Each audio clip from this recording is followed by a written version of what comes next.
Essa é a última mensagem dessa série, Surpreendidos pela Alegria em Tempos de Carnaval. Surpreendidos pela Alegria em Tempos de Carnaval. E o tema de hoje é a alegria que vem da convicção. A alegria que vem da convicção. Então, eu só queria relembrar, resumidamente, não vou perder muito tempo aqui, só a gente relembrar os pressupostos da nossa série, né? Vivemos em busca de alegria. A ausência da alegria gera um grande vazio existencial, tornando-nos vulneráveis a tudo que nos promete qualquer resquício de alegria. Sendo assim, reduzimos este conceito nós reduzimos a alegria, o conceito da alegria, ao mero sentimento de prazer momentâneo, né? E quando nós reduzimos isso ao prazer momentâneo, nós geramos aquilo que nós chamamos a espiral do desespero, né? Que seria o desejo, ou aquilo que nos move muitas vezes é o desejo, a satisfação momentânea, a intensificação do desejo, né? A insatisfação e depois a intensificação. Então, tudo isso vai transformar a nossa vida em uma verdadeira bagunça. Tira da ordem a nossa vida, né? Os nossos desejos nos traem, não é verdade? Não é verdade? Exemplo básico, né? Você está fazendo um regime, toda segunda-feira você começa um regime, não é verdade? E daí, por quarta-feira, você tem um desejo incontrolável do quê? De chocolate. Você percebeu que é incontrolável? Que você não se aguenta? Não adianta chupar house, né? Não adianta tomar café. Aquele desejo não sai de você. Eu já tentei de tudo. Eu juro para você, já tentei, né? Mas não sai. Nem com oração forte. Não sai, porque ele nos trai. Os nossos desejos, eles acabam traindo o nosso coração, e daí a insatisfação, porque você não consegue comer uma barrinha só. Não é verdade? Você vai lá, você compra aquela barrinha de, sei lá, aquele tablete. Quanto tem aquele tablete? 125 gramas? Não, mais, né? Mais, né? Sei lá, 1 quilo, tá bom? Você compra aquele 1 quilo, né? E você fala, vou comer um quadradinho. Você não consegue. Você come em pouco tempo 1 quilo. Né? Você come aquele negócio. Não tem jeito. A insatisfação gera intensificação do desejo. Tudo isso acontece com a gente, nas mais variadas áreas. Nós estamos brincando com o chocolate aqui. Mas nas mais variadas áreas, seja dinheiro, seja sexo, seja qualquer coisa que lhe dá prazer, que traga prazer ao seu coração. Qualquer coisa. Nós somos controlados e traídos pelos nossos próprios desejos.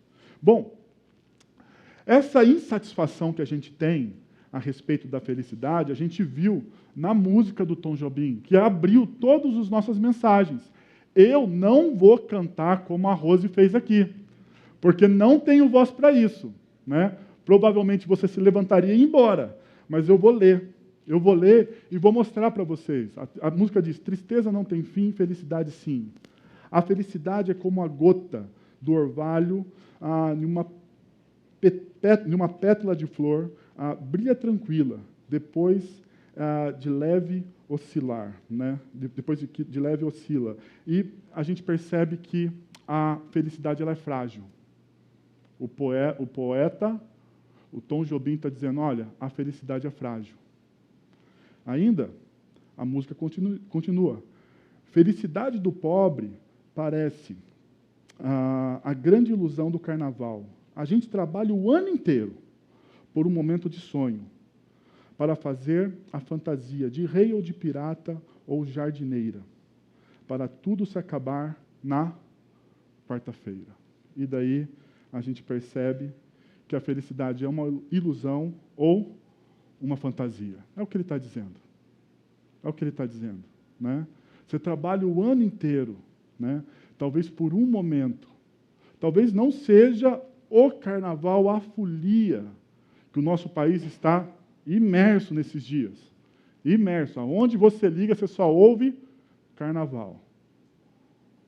Talvez seja uma viagem, né? Talvez seja a compra de um carro. Talvez seja a compra de uma casa. Aquilo que você se gastou. Ainda, a felicidade é como a pluma que o vento vai levando pelo ar e voa tão leve, mas tem a vida breve. Precisa que haja vento sem parar. E a gente percebe que ela é passageira e também que ela precisa de fatores externos, ela precisa do vento. Ela não se sustenta. A nossa felicidade não é autossustentável. Eu sei, a cultura diz, né? Os livros de autoajuda dizem isso, né? Todos eles. Seja lá quem você for ler, todos dizem, né? Você se subsiste. Nós vimos isso semana passada, né? Quando tanto o Juliano pela manhã e o Saulo à noite pregaram e falaram da autarqueia, da autoexistência, né? De você de você se suprir, se você se basta. Ainda, o texto diz: a minha felicidade está sonhando nos olhos da minha namorada, e como essa noite passando, em busca da madrugada, fala embaixo, por favor, para que ela acorde alegre com o dia, ofereça beijos de amor. A felicidade depende dos outros. A felicidade não depende de você. Você é feliz quando o seu filho passa na faculdade, não é? Ou se forma no colégio? Ou se forma na faculdade? Você é feliz quando o seu filho... Eu tive uma experiência fantástica. Meu filho ganhou um trem. Sabe aqueles trenzinhos? Né? E o Arthur ele tem 3 anos. E daí, é um trenzinho elétrico. Ele ligou o trem e ele colocou no cabelo. O que aconteceu? Perdeu o cabelo. Não como eu, mas ele perdeu. Ele perdeu o cabelo, né? Prendeu lá e a rodinha ficou travada. E ele ficou triste, não porque ele perdeu o cabelo, né? Ele ficou triste porque a rodinha ficou travada. Daí eu peguei a minha caixa de ferramentas, abri o trem, tirei o cabelo, montei o trenzinho, liguei e por um milagre divino funcionou. Porque eu sou péssimo nisso. E daí, quando funcionou e ele viu o trem funcionando, ele falou assim: papai, obrigado.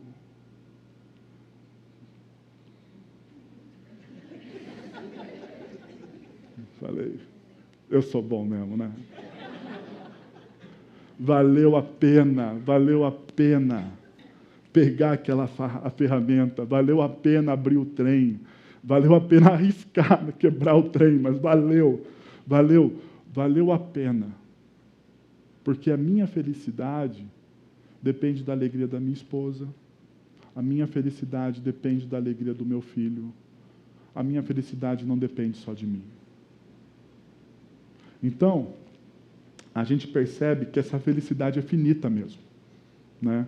Ela é finita, ela é frágil, ela é uma ilusão às vezes ela é uma fantasia, ela é passageira, ela depende de fatores externos, depende dos outros. Bom, então eu gostaria de pensar com vocês, se a nossa vida fosse esse círculo, e as coisas que a gente tem, né, família, casamento, vocação, dinheiro, relacionamento, estudos, saúde, princípios, entretenimento, viagens e religião, tudo que envolve a nossa vida, né, eu acho que muitas vezes a gente pensa da seguinte forma: isso aqui tem que trazer para a gente felicidade. Só que isso é pesado. A gente tem uma premissa: tudo o que faço deve promover felicidade. Mas sabe por que se torna pesado? Eu vou dizer para você. Porque tudo deve estar sob o meu controle. Para que esses fatores, todas as coisas que envolvem a minha vida, me tragam felicidade, tudo tem que estar sob o meu controle. Eu tenho que ter o controle absolutamente de tudo. Agora a pergunta vem, e eu sei que você tem a resposta. Eu sei que você não gosta dessa resposta, mas você tem ela.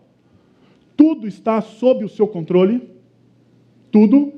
Saúde, relacionamentos, família, amigos, casamento, vocação, estudos, tudo está sob o seu controle. Você consegue ter o controle de tudo?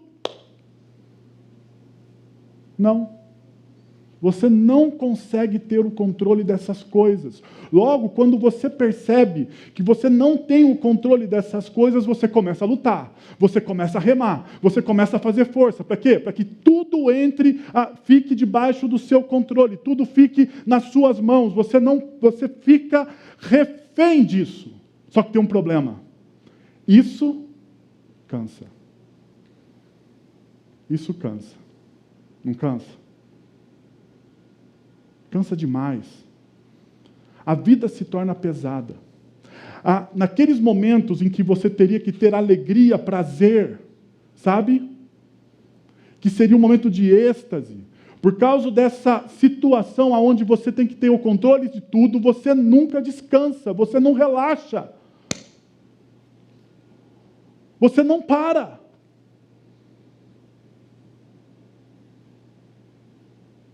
E o grande problema aqui é que a gente perde o controle do nosso coração e a gente perde o controle da nossa alma. A gente perde o controle. Pensando nisso, eu lembrei de uma poesia do poeta Manuel de Barros, né? Lá na terra do Sauro. Nasceu em Corumbá, mas viveu em Cuiabá. Viveu em Cuiabá. E ele diz o seguinte: eu tive uma namorada que via errado. O que ela via não era uma garça na beira do rio. O que ela via era um rio na beira de uma garça. Ela despraticava as normas. Vocês perceberam? Eu tinha uma namorada que via errado. Ela não via uma garça no meio do rio. O que ela via era um rio na beira da garça. Ela despraticava as normas. E eu fiquei pensando, então, que tudo isso que nós vimos até agora, esse pano de fundo que eu montei para vocês, é o que a cultura nos diz. Mas a espiritualidade cristã me leva a uma vida contra a cultura. E muitas vezes eu acho que a gente deve despraticar as normas culturais. Despraticar as normas culturais. A cultura me diz: tenho controle sobre tudo. A cultura me diz: faça tudo o que te dá prazer. A cultura me diz: busque a sua felicidade, não importa a felicidade do outro. Essas são as normas culturais. Essas são as normas que, você queira ou não queira, Você pode falar assim, não, pastor, você não é uma ilha, você não é uma ilha, você é influenciado por tudo que está à sua volta, pelos filmes que você assiste, pelas séries de TV, pelos jornais que você lê, pelos artigos, pelos livros, você é influenciado pelos seus relacionamentos, você é influenciado por tudo. Então você tem que aprender a despraticar as normas da nossa cultura.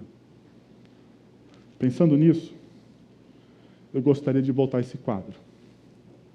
E daí, eu quero trabalhar com vocês uma força de dentro para fora. As minhas convicções devem trabalhar a favor dos meus objetivos. As minhas convicções devem ser o trilho que eu vou andar por ele, ou para administrar os meus objetivos, as coisas que estão ao redor da minha vida, ou para realizá-los. Daí, a máxima é o seguinte: as minhas convicções, quando afinadas com os princípios de Deus, me levam a uma alegria constante. Perceba, eu estou falando uma alegria constante, baseado naquilo que nós estudamos no último domingo. Eu aprendi o segredo, Paulo aos Filipenses, eu aprendi o segredo de viver feliz, contente, alegre, em qualquer situação. Seja essa situação, seja esse momento, um momento onde você tenha muito fartura, ou seja esse momento onde você não tenha nada. Aonde aquilo que você deseja não se concretizou. E daí você não entra em depressão. Por quê? Porque você aprendeu o segredo do contentamento. Você aprendeu o segredo da felicidade. E daí eu entendo que esse aprender o segredo da felicidade tem muito a ver com as convicções que Paulo tinha. E para isso, eu gostaria de estudar com vocês o texto de 2 Coríntios, capítulo 4, versículos de 16 até o 18, que diz o seguinte: por isso, não desanimamos, embora exteriormente estejamos a desgastar-nos. Interiormente, estamos sendo renovados dia após dia. Pois os nossos sofrimentos leves e momentâneos estão produzindo para nós uma glória eterna que pesa mais do que todos eles. Assim, fixamos os olhos não naquilo que se vê, mas no que não se vê. Pois o que se vê é transitório, mas o que não se vê é eterno. E eu gostaria de tirar algumas convicções disso, mas primeiro que eu gostaria de mostrar para vocês um ponto central dentro do capítulo 4 de 2 Coríntios. O ponto central é: não perca o seu coração. O apóstolo Paulo, o texto no versículo 16 que nós lemos, ele começa a dizer: pois por isso não desanimem. E esse não desanimem, né, é a palavra ekakel, que significa estar completamente esgotado. Não fiquem, então, se você fizesse uma tradução livre, por isso não fiquem completamente esgotados, não desanimem. E a gente percebe essa mesma palavra 3 vezes no texto de 1 Coríntios, capítulo 4. Ela aparece no versículo 1, quando ele abre o capítulo e diz: não desanimem. Ela aparece no versículo 8, quando ele diz também, no meio do capítulo, ela aparece: não desanimem. E daí, já no final, ele concluindo o seu pensamento, ele também diz: não desanimem. É interessante que quando eu fui pesquisar essa palavra, eu encontrei várias traduções para ela. Não perdemos a coragem, não nos acovardamos e não perdemos o coração.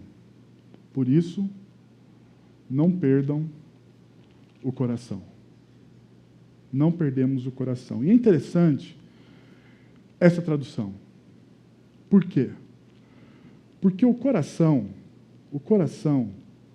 na cultura hebraica, ele é o centro das emoções. Ele é o centro, desculpa. Ele é o centro dos planos. O coração, ele tem a ver com essa palavra lev, no hebraico. E é interessante, quando você olha a grafia dessa palavra lev, ela é formada por um lamed, que é a primeira letra dela, que é como, na grafia do hebraico, é como se fosse um cajado de um pastor, o desenho dela. É um cajado de um pastor. Por quê? Porque esse lamed, ele mostra para onde. É como se fosse uma determinação de, uma condução. E ela também é grafada, no hebraico, pelo bet. E o bet é uma casa. É como se fosse uma casa, né? A grafia dele no hebraico. E daí, a ideia disso tudo é que ela significa a autoridade interior na cultura hebraica. O coração é aquele que que determina os nossos planos.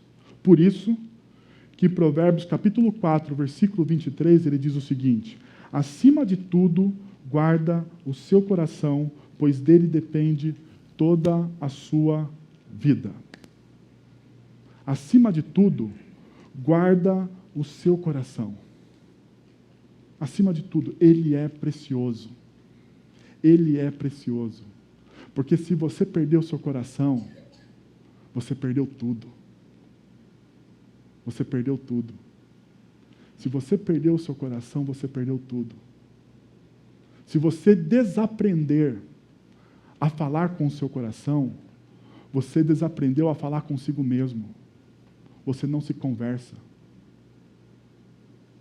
Você não faz aquilo que os antigos faziam, que chamava-se solilóquio. Sabe o que é um solilóquio? Sabe? Falar consigo mesmo. Você fala consigo mesmo? Não, pode falar. Não fique achando que você é louco. Hã? Não fique preocupado com isso. Ninguém vai te julgar. Hã? Aqui todo mundo é um pouquinho louco, tá bom? Fique tranquilo. Você fala consigo mesmo. Você fala com o seu coração. Você consegue se ouvir. Guarde o seu coração. É isso que o texto está dizendo. E ainda, nós percebemos isso também nas palavras de Jesus em Mateus capítulo 6, versículo 21, que diz: pois onde estiver o teu tesouro, aí também estará o quê? O seu coração.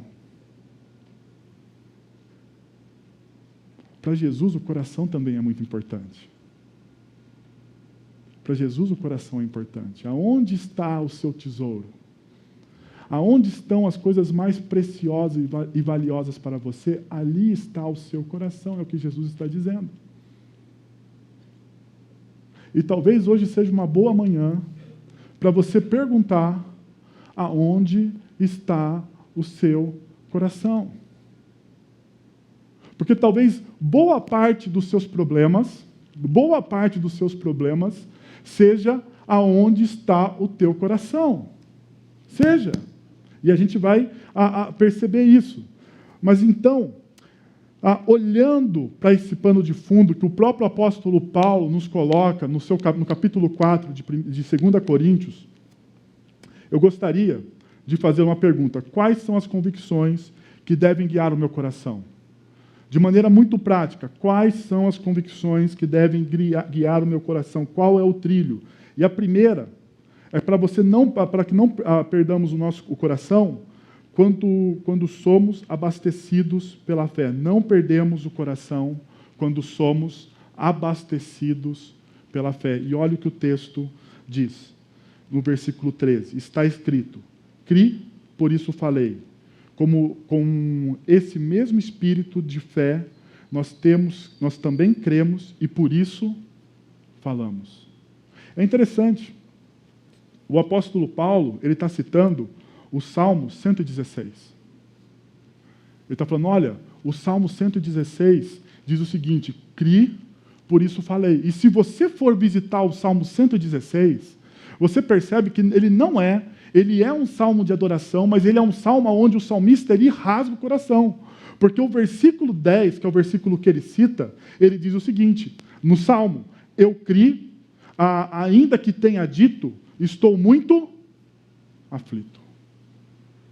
No versículo 11 do mesmo Salmo, ele diz, em pânico eu disse, ninguém merece confiança.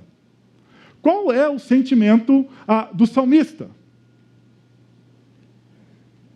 De medo, de solidão. Mas ele está olhando para o seu coração e está dizendo, olha, independente do que eu sinto, eu creio. Perceberam a convicção? Independente do que eu estou vendo, porque ele está, eu estou muito aflito. É como se fosse uma grande ansiedade no coração do salmista. Ele não consegue controlar aquilo. Ainda ele diz, ninguém merece confiança, eu estou sozinho.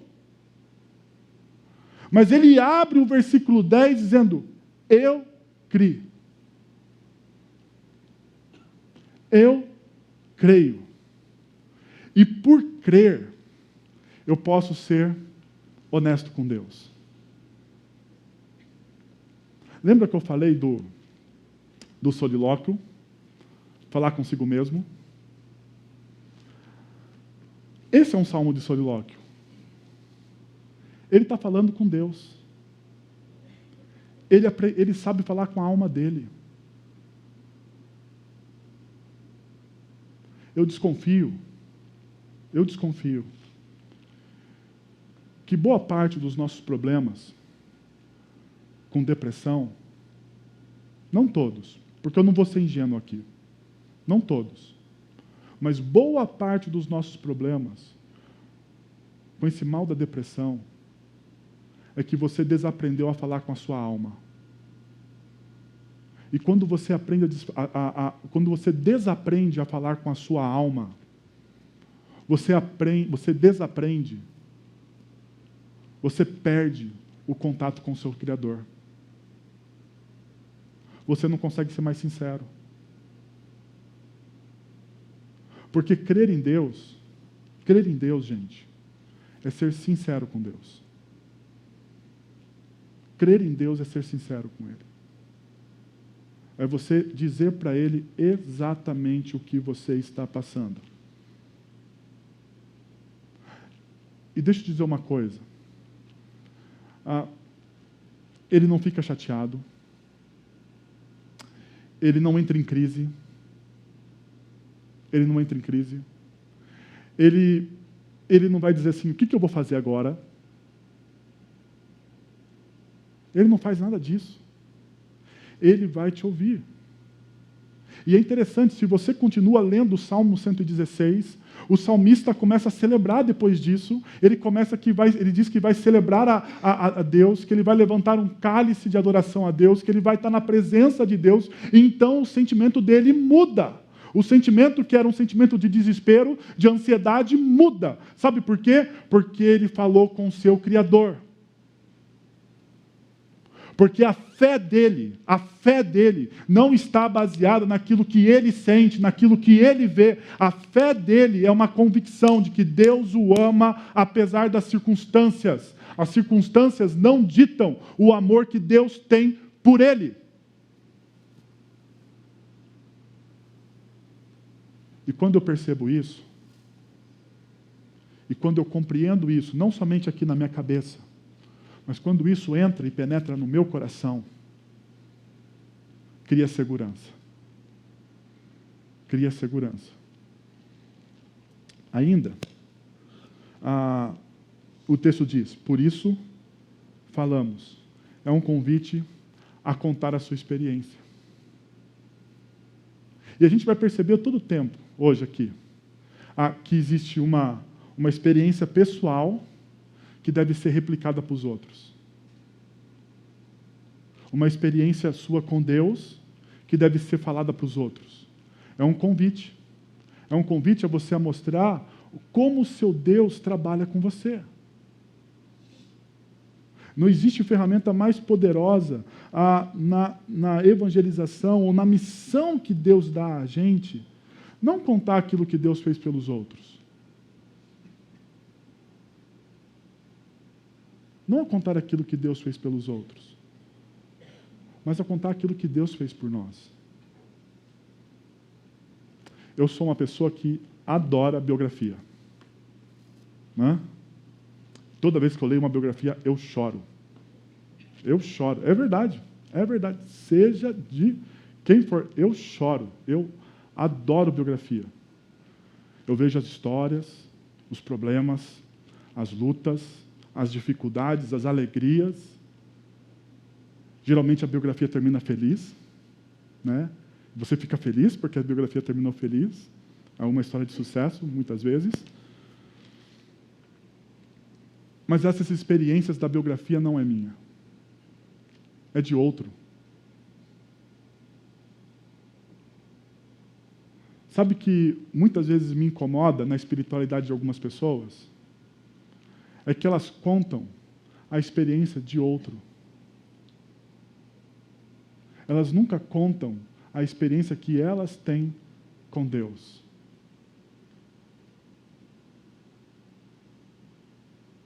Elas contam a experiência, eles são bons biógrafos. Mas o que muitas vezes eu quero saber, ou o que eu preciso ouvir, é o que Deus está fazendo na sua vida.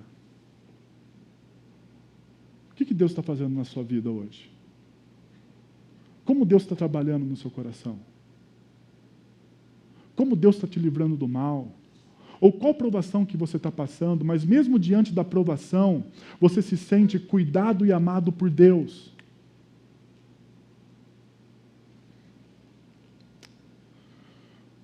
Um segundo ponto é que não perdemos o coração quando somos transformados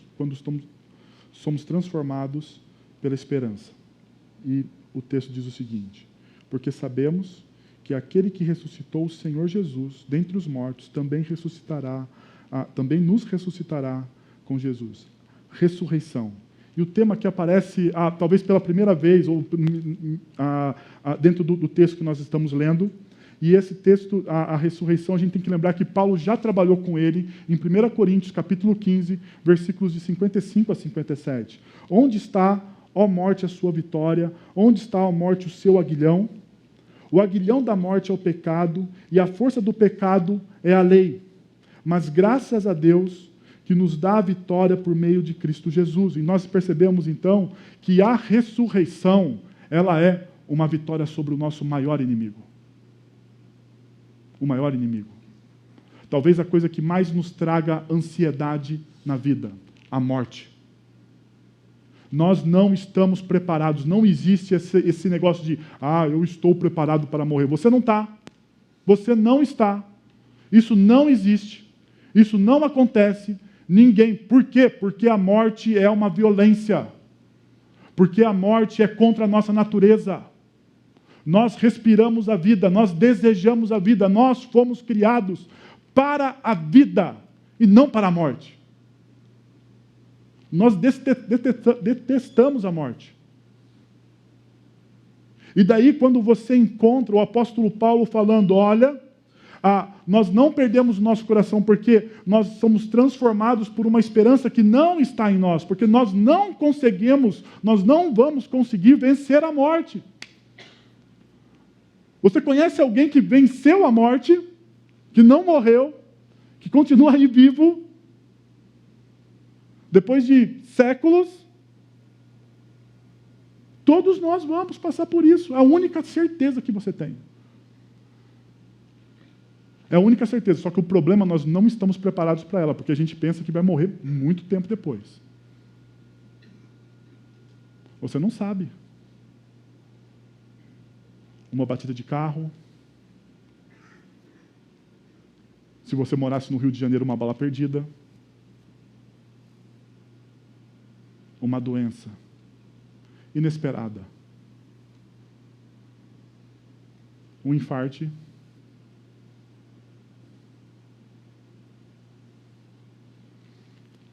A gente não espera. Tempos atrás eu fui no médico. Fui numa endócrino. Tinha ido do meu cardiologista.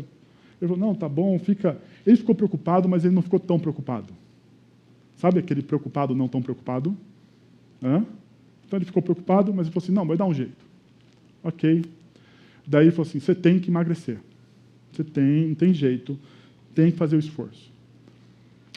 Fui na endócrina. Cheguei lá, ela falou assim, vou medir sua pressão.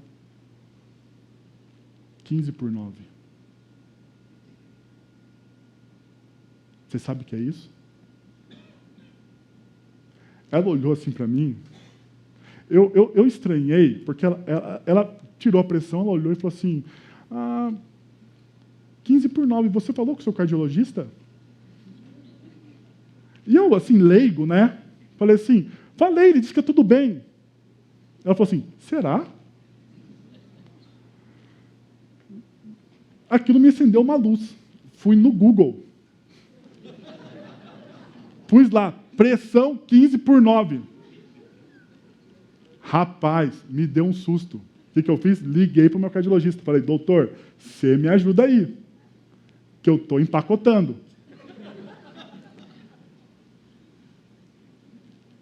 Mas a pergunta é, eu esperava entrar no consultório dela e descobrir que eu estava com 15/9 na pressão? Hã?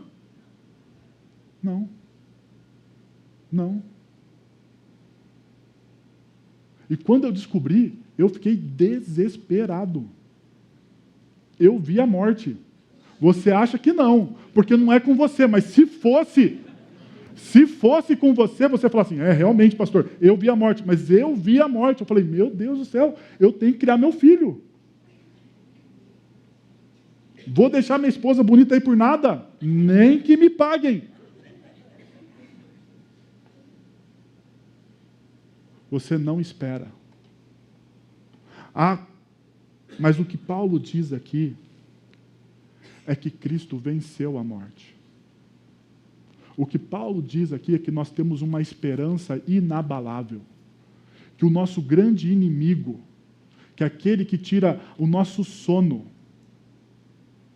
que é aquele que nós fingimos que não existe, porque grandes inimigos, nós não enfrentamos. O ser humano é assim.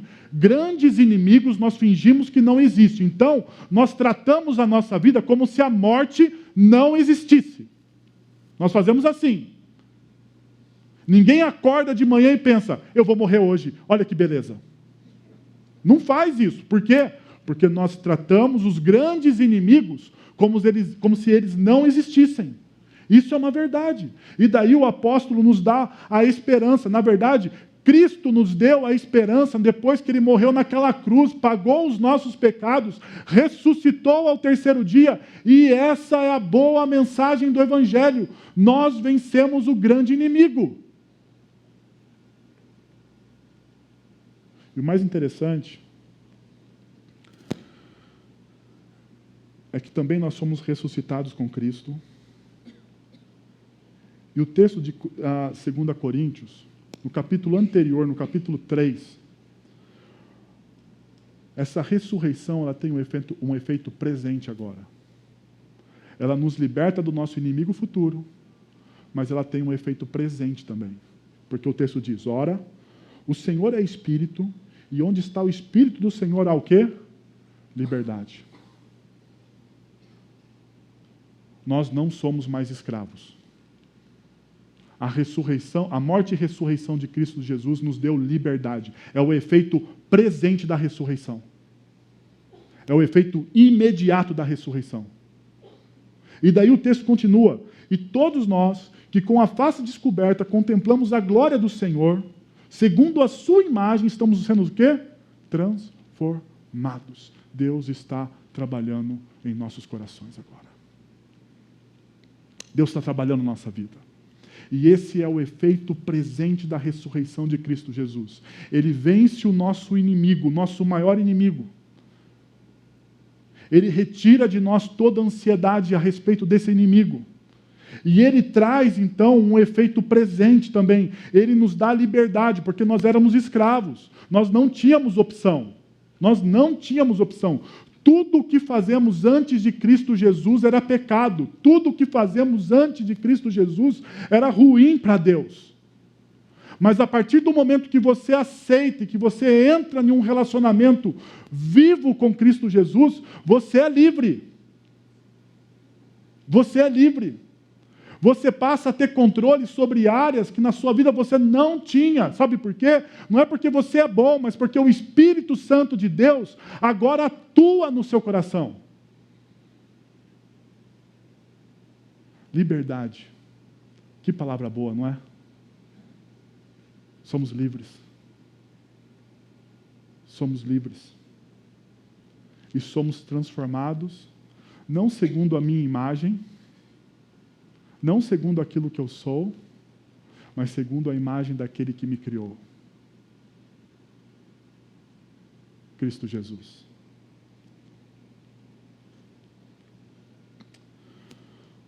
Não perdemos o coração quando usamos as lentes da graça. E o texto diz que essas lentes, ou essa forma de você olhar a sua vida, existem 3 movimentos nele. O primeiro movimento é, tudo isso é para o bem de vocês. E aqui a gente tem que perceber um pouco da história da igreja de Corinto. Eles estavam passando por grandes dificuldades, eles estavam sendo perseguidos, eles estavam passando, como todo cristão no primeiro século, eles também eram perseguidos. Eles eram perseguidos culturalmente, porque eles estavam sendo aquela pessoa que via, que descumpria as normas culturais. Eles estavam sendo perseguidos fisicamente, porque o imperador não gostava dos cristãos naquele momento da história. E também, não se engane, com tudo isso existia também uma perseguição espiritual. Porque o inimigo das nossas almas não descansa. Talvez hoje nós podemos resumir isso em 2 aspectos. Em 2 aspectos. Nós não temos uma perseguição física, mas nós temos uma perseguição ideológica, nós temos uma perseguição pelo nosso coração, nós temos uma perseguição pela nossa mente. E daí o apóstolo olha para todo esse cenário e diz o seguinte: tudo isso, toda essa perseguição, toda essa dor, toda essa pressão, tudo que vocês estão passando como igreja e como pessoas, tudo isso é para o bem de vocês.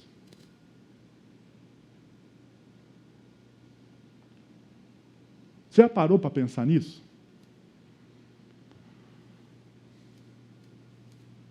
Pensa no problema que você está passando. Pensa no problema que você está passando. Seja na empresa, na família, na faculdade, sei lá. Pensa no problema. Chega um cara e diz para você: tudo isso é para o seu bem. O que você pensa? O que você pensa? Você está louco? Você está louco? Tudo isso que eu estou passando com a minha família, tudo isso que eu estou passando na minha empresa, o abuso, o assédio moral que eu estou passando na minha empresa, meu chefe não gosta de mim, a forma com que o meu chefe mandou fazer os negócios, a forma com... Tudo que você está passando é para o seu bem. Você deve ver a sua vida com as lentes da graça. Você deve ver a sua vida com as lentes da graça. Porque o texto, ele fala do motivo. Tudo. Ainda, no capítulo 2, na segunda carta aos Coríntios, capítulo 12, no versículo 10, diz: por isso, por amor de Cristo, regozijo-me nas fraquezas, nos insultos, nas necessidades, nas perseguições, nas angústias. Pois, quando sou fraco, é que sou forte. Mas deixa eu mostrar para vocês a ênfase. Por isso, por amor a Cristo, eu me regozijo. Sabe o que ele está falando? Alegria. Por isso, por amor a Cristo, eu tenho alegria. Eu tenho alegria aonde? Eu tenho alegria aonde? Nos elogios? Na conta bancária gorda? Eu tenho alegria aonde? Nos insultos, nas necessidades, nas perseguições, nas angústias. Sabe o porquê? Porque quando eu estou passando isso, eu me encontro fraco. Eu me encontro fraco. E quando eu me encontro fraco, é aí que eu sou forte.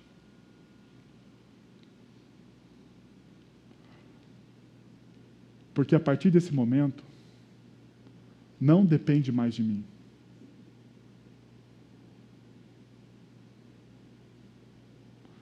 Não depende de você mudar a cabeça do seu chefe. Não depende de você mudar a cabeça do seu filho,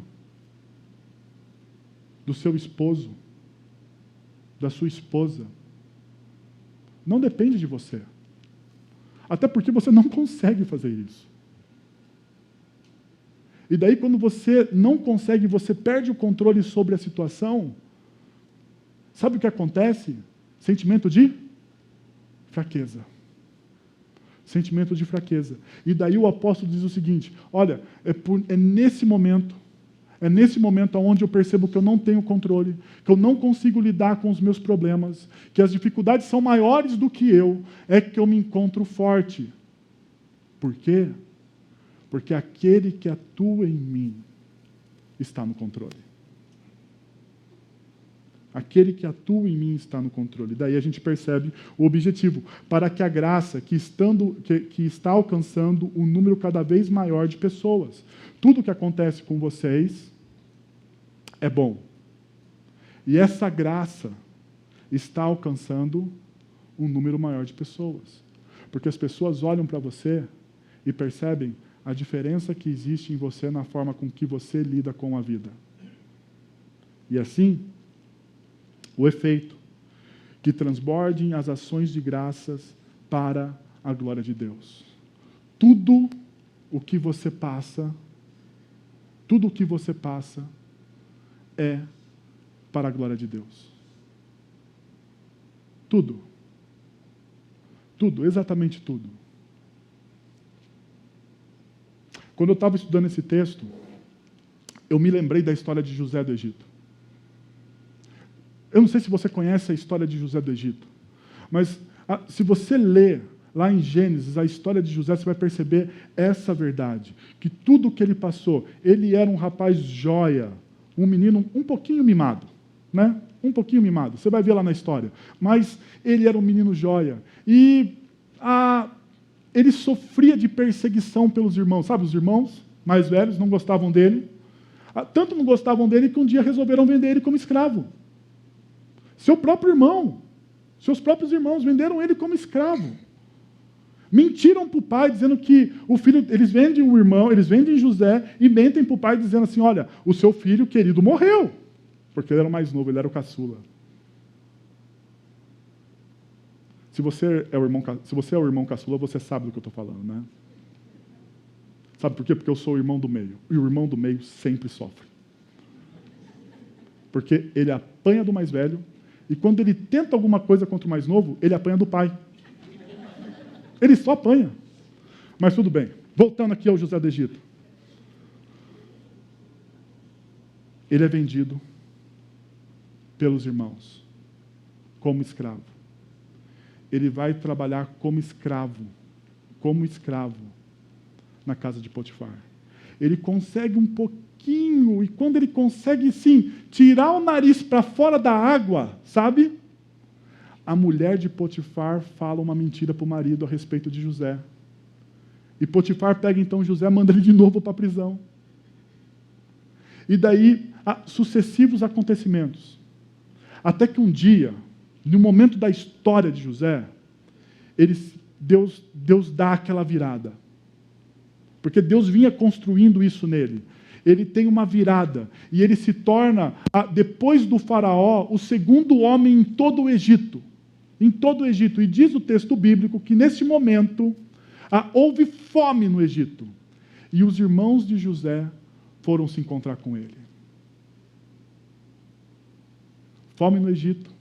Somente o reino do Egito tinha comida, grãos, e os irmãos de José vão lá comprar os grãos que José guardou sabiamente. Aí, cara, é o seguinte: você encontrar de novo os caras que te venderam há 20 anos atrás, 30 anos atrás. Já imaginou? Os caras que te venderam como escravo. O que você faria?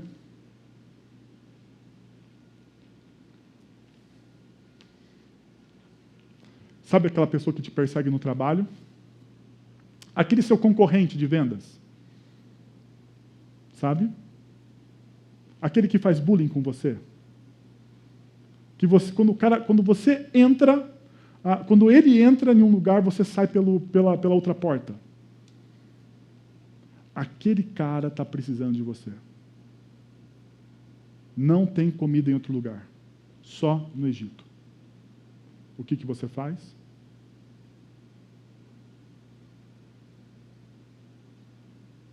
Eu vou dizer o que eu faço. Vingança. É a hora. Vou desdenhar. Posso até ajudar, mas que eu vou pisar um pouquinho, eu vou. José olha para essa situação. José olha para essa situação. José certifica-se que seus irmãos estão falando. E tudo que José faz é para certificar que os irmãos estão falando a verdade. Tudo que ele faz lá é para certificar que os irmãos estão falando a verdade. José olha para a situação e no final, quando José fala quem ele de fato é, ele diz: o mal que vocês me fizeram, Deus transformou em bênção. Eu não sei qual a sua situação hoje. Não sei de verdade. Não tenho bola de cristal. Mas uma coisa eu sei, porque eu tenho convicções no meu coração que guiam a minha vida. O mal que estão te fazendo hoje, Deus pode transformar em bênção. Basta que você crie e cultive no seu coração as convicções do Evangelho de Cristo Jesus.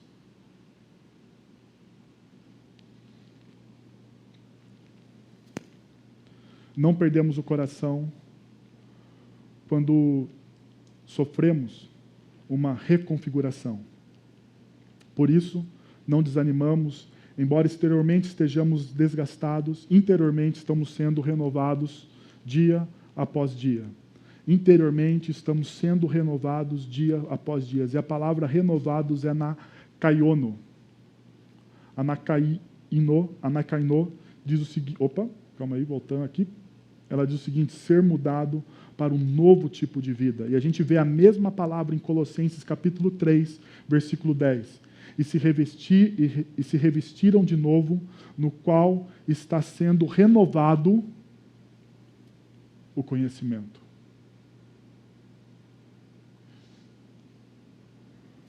Nós não perdemos o coração quando Deus transforma a nossa mente. Quando a nossa mente sofre uma reconfiguração através da ação do Santo Espírito dele. Nós não perdemos o coração quando interpretamos a história de forma correta. E o texto, no versículo 17 e 18, diz: por isso, os nossos sofrimentos leves e momentâneos estão produzindo para nós uma glória eterna que pesa mais do que todos eles. Assim fixamos os nossos olhos não naquilo que se vê, mas do que não se vê. Pois o que se vê é transitório, mas o que se vê é eterno. Nossos sofrimentos leves e momentâneos. A glória eterna que pesa mais do que todos eles. Nós percebemos, então, que Paulo usa aquilo que os teólogos dizem de contraste. Então, de um lado, ele fala que os nossos sofrimentos presentes, eles são o quê? Leves e momentâneos.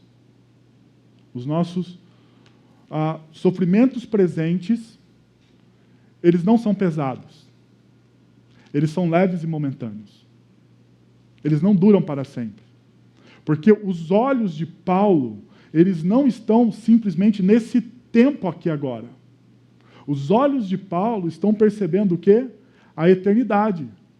Porque enquanto existe sofrimentos leves e momentâneos, existe do outro lado aquilo que nós chamamos do peso de uma glória eterna. Se de um lado existe leve, do outro lado existe o peso da eternidade. Aquilo que você passa neste momento é leve, é momentâneo. Daí você pode falar assim, quem está falando isso? Quem está falando isso? Paulo. Paulo, ele foi perseguido, ele foi preso, ele passou por 3 naufrágios. 3 naufrágios. Eu não viajaria com Paulo de navio. 3 naufrágios ele passou. Ele sofre uma picada de cobra. Ele é preso por diversas vezes, ele apanha. Ele apanha. Ele é alguém que pode falar sobre sofrimento. E ele, ao falar sobre sofrimento, no momento que ele fala sobre aquilo que ele está passando, porque neste momento ele também está preso, ele fala assim, olha, esse momento aqui vai passar. Esse sofrimento aqui vai passar. Sabe por quê? Porque nós fomos preparados para algo muito maior, muito melhor, que nem olhos viram, nem ouvidos ouviram, não penetrou em coração humano nenhum, aquilo que Deus tem preparado para aqueles que o amam. Nós estamos sendo preparados para uma eternidade. Porque o que nós estamos passando aqui é momentâneo, é leve. E o que nós vamos experimentar lá é muito maior. É muito maior. E daí ele continua o contraste quando ele olha. Ele fala, pois o que se vê é transitório, mas o que não se vê é eterno. Se vê transitório. Não se vê é eterno. E eu sei, para nossa cultura altamente visual, falar de algo que não se vê, falar de fé, é um negócio complicado. Porque nós perdemos a imaginação. Nós não lemos mais livros, nós assistimos livros, não é verdade? Se eu perguntar quem leu O Senhor dos Anéis, um ou outro vai levantar a mão. Agora, se eu perguntar quem assistiu O Senhor dos Anéis, quem assistiu Nárnia, se eu perguntar quem leu as Crônicas de Nárnia, mas ao momento que a gente perde a imaginação, a Chesterton diz que também a gente perde a nossa fé. Porque fé é ver aquilo que ninguém vê. Fé é ver aquilo que ninguém vê. E daí você pode olhar para mim no texto de Hebreus capítulo 11. Ora, a fé, o texto diz, a fé é a certeza daquilo que esperamos e a prova de coisas que não vemos. É a certeza daquilo que esperamos, da eternidade, da glória vindoura, daquilo que Cristo preparou para nós, à nossa frente. Mas também é a prova de coisas que não vemos, pois por meio dela que os antigos receberam bom testemunho. Pela fé entendemos que o universo foi formado pela palavra de Deus, de modo que o que se vê não foi feito do que é visível.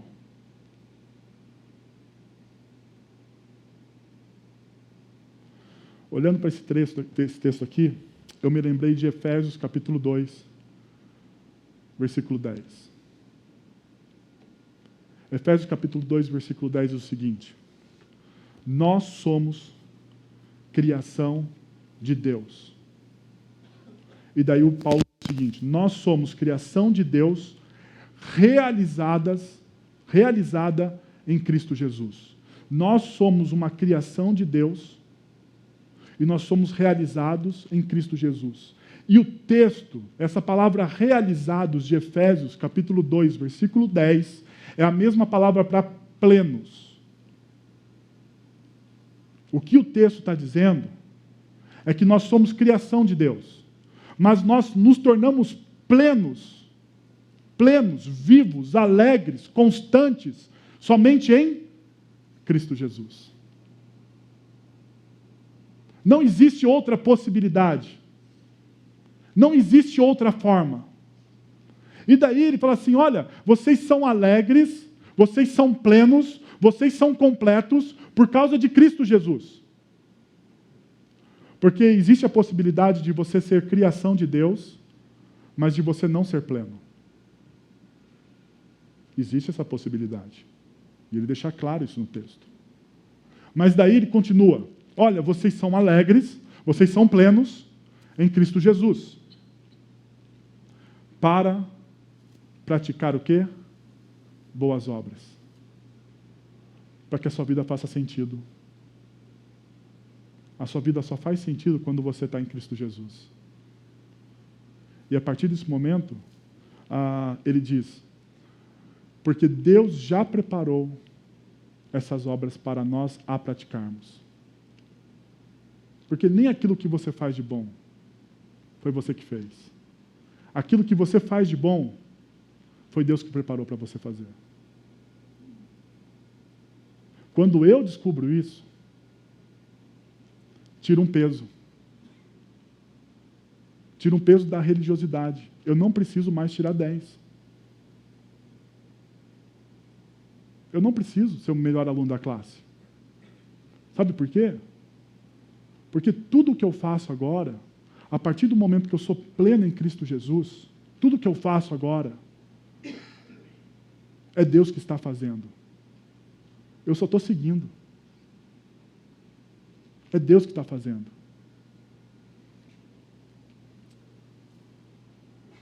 Hebreus 12 termina dizendo, portanto, também nós, uma vez estamos rodeados de tão grande nuvem de testemunha, livremos de tudo que nos atrapalha e do pecado que nos envolve, e corramos com perseverança a corrida que nos é proposta, tendo os olhos fitos em Jesus, autor e consumador da nossa fé.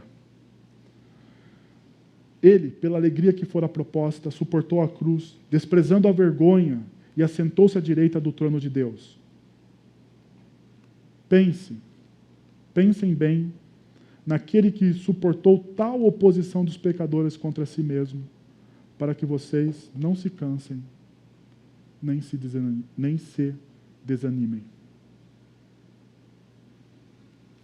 Deixa eu fechar aqui com vocês. Que meu tempo já foi. Já sei disso. Mas deixa eu fazer uma última consideração. Quando você estiver desanimado, quando você estiver pronto a desistir, eu quero que você lembre disso. Eu quero que você lembre desse texto. Pensem bem naquele que suportou tal oposição dos pecadores contra si mesmo. Você já parou para pensar no quanto Cristo sofreu por você? Não, você já parou para pensar? A gente fala, e talvez esse seja um grande problema, de quando a gente começa a caminhar na espiritualidade, a gente vai achando algumas coisas normais, né? A gente vai achando que tudo é normal, né? Então a gente fala do sacrifício de Cristo Jesus como algo que não doeu nele.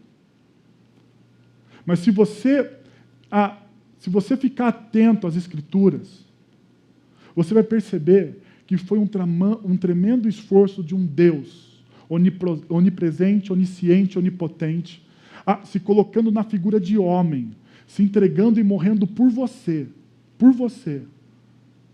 abrindo mão de toda a sua glória por você, vivendo no meio de pessoas como nós, pessoas estranhas, difíceis, complicadas, gente que quer fazer o que quer fazer e não sabe o porquê. Ele viveu no nosso meio, ele passou e ele entendeu as nossas dores. Ele sabe exatamente o que você passa, porque ele se colocou na sua pele. Na sua pele. O nosso sofrimento não é indiferente, sabe por quê? Porque o texto diz que ele sofreu como nós sofremos. Ele entende cada angústia do meu coração. E por isso, Ele não parou. Ele teve a morte mais terrível que um ser humano pode ter. Ele foi crucificado. Ele perdeu a vida. Ele perdeu o sangue por você. Ele não desanimou. Então, não desanime.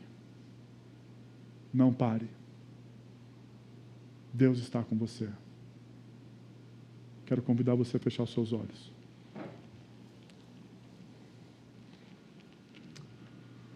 Abaixar sua cabeça. E a orar.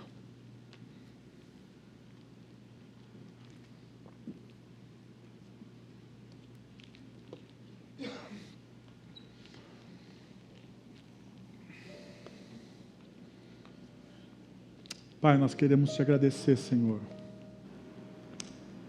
pelo aquilo que o Senhor é em nós. Por tudo que o Senhor é em nós, ó Deus. Nós não desanimamos, porque o Seu Santo Espírito atua em nossos corações. E se existe alguém aqui, ó Pai, a ponto de desistir, de abrir mão da sua própria vida, de abrir mão do seu casamento, de abrir mão do seu emprego, da sua vocação, do seu sonho, ou qualquer outra coisa, eu quero te pedir, Pai, que o Teu Santo Espírito,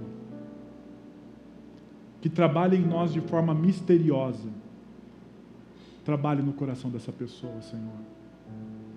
Derrame do Teu amor, da Tua graça, da Tua coragem e da ação do Teu Santo Espírito sobre a vida dessa pessoa. É o que eu peço, Senhor, em nome de Jesus. Amém.